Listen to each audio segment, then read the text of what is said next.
South বেঙ্গলের সবকটা জেলাতেই আপনার থান্ডারস্টর্ম, লাইটনিং, গাস্টি উইন্ড ইত্যাদি হওয়ার সম্ভাবনা আছে রয়েছে। 22-23 দুদিনই আছে, ঠিক আছে। তো ডিটেল ফোরকাস্ট হচ্ছে এরকম যে 22 তারিখ আজকে দক্ষিণবঙ্গের সব জেলাতেই কিন্তু বেশিরভাগ জায়গাতে হালকা এবং মাঝারি বৃষ্টিপাত হওয়ার সম্ভাবনা আছে, অ্যালং উইথ থান্ডারস্টর্ম, লাইটনিং এবং ঝোড়ো হাওয়া। আর উত্তরবঙ্গেরও সব জেলাতে কিছু কিছু জায়গায় আপনার হালকা ও মাঝারি বৃষ্টিপাত হওয়ার সম্ভাবনা আছে। এটা যে 22 তারিখ।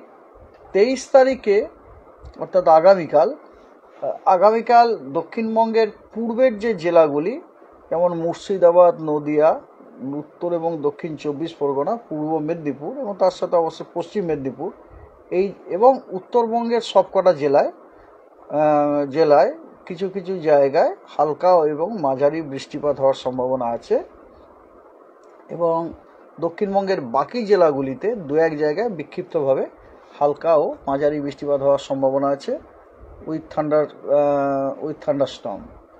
24 তারিখে পশ্চিমবঙ্গের প্রায় পুরো সব জেলাগুলি শুষ্ক, কেবলমাত্র পূর্ব মেদিনীপুর এবং দক্ষিণ 24 পরগনা এই দুটি জেলাতে কেবল দু এক জায়গাতে বিক্ষিপ্তভাবে হালকা বৃষ্টির সম্ভাবনা আছে। এরপরে 25, 26, 27, 28 এই 4 দিন কিন্তু পশ্চিমবঙ্গের কোনো জেলাতে কোনো বৃষ্টিপাতের সম্ভাবনা নেই। আর আজকে দক্ষিণবঙ্গের অনেক জেলাতে আপনার হেভি রেনের ওয়ার্নিং দেওয়া হয়েছে, তারপরে হেলস্টর্মের ওয়ার্নিং দেওয়া হয়েছে, থান্ডারস্টর্ম উইথ লাইটনিংয়ের দেওয়া হয়েছে, গাস্টি উইন্ডের দেয়, সেগুলো আমি ডিটেলসে আপনাদের জানাচ্ছি। যেমন ধরুন দক্ষিণবঙ্গে যদি আমি শুরু করি, পুরুলিয়া, বাঁকুড়া, পশ্চিম বর্ধমান, পূর্ব বর্ধমান, ঝাড়গ্রাম, পূর্ব মেদিনীপুর, প্রথমে বলি পশ্চিম এবং পূর্ব মেদিনীপুর খুবই ভালনারেবল আজকে। পশ্চিম এবং পূর্ব মেদিনীপুর এই দুটি জেলাতে ভারী বর্ষণের সম্ভাবনা আছে, শিলাবৃষ্টির সম্ভাবনা আছে এবং ঝোড়ো হাওয়া ঘন্টায় 50 থেকে 60 কিলোমিটার প্রতি ঘন্টাতে হওয়ার সম্ভাবনা রয়েছে।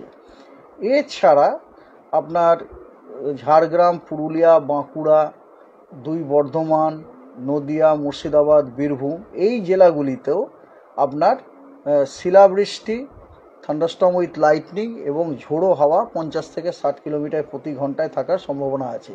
আর এই সব জেলাগুলো যেগুলোর আমি নাম করলাম এগুলোতে কিন্তু কমলা সতর্কবার্তা আজকে দেওয়া আছে এবং দক্ষিণবঙ্গের বাকি সব জেলাগুলি ইনক্লুডিং কলকাতা ইটসেলফ সেই জেলাগুলিতেও কিন্তু আপনার থান্ডারস্টর্ম উইথ লাইটনিং হওয়ার সম্ভাবনা আছে এবং তার সাথে ঝোড়ো হাওয়া। উত্তরবঙ্গে আপনার মালদা, দক্ষিণ দিনাজপুর, কালিম্পং এবং আলিপুরদুয়ার এই যে 4টি জেলা, এই 4টি জেলাতে শিলাবৃষ্টি, বজ্রবিদ্যুৎ সহ বৃষ্টি এবং ঝোড়ো হাওয়া 40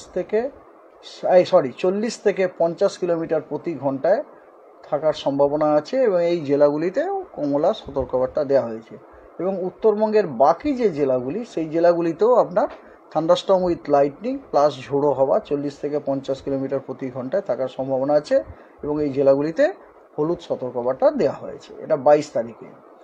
23 তারিখে পশ্চিমবঙ্গের সব জেলাগুলিতেই দু এক জায়গায় বিক্ষিপ্তভাবে থান্ডারস্টর্ম উইথ লাইটনিং হওয়ার সম্ভাবনা রয়েছে এবং সেখানে সব জেলাগুলিতেই আমরা হলুদ সতর্কবার্তা দিয়ে রেখেছি, কিন্তু কোনো কমলা সতর্কবার্তা নেই।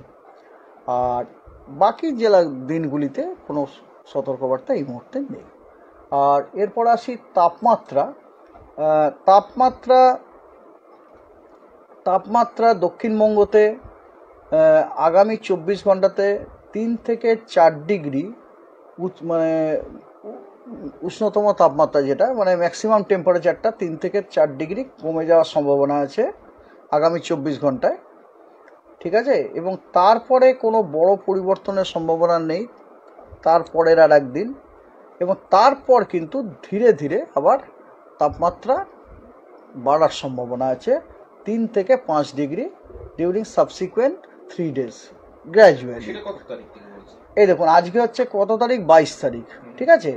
তাহলে আজকে থেকে আজ নেক্সট 24 ঘন্টা মানে আজকে মানে 23 তারিখ পর্যন্ত, মানে আজকে সারাদিনে আপনার 3 থেকে 4 ডিগ্রি ম্যাক্সিমাম টেম্পারেচার কমে যেতে পারে।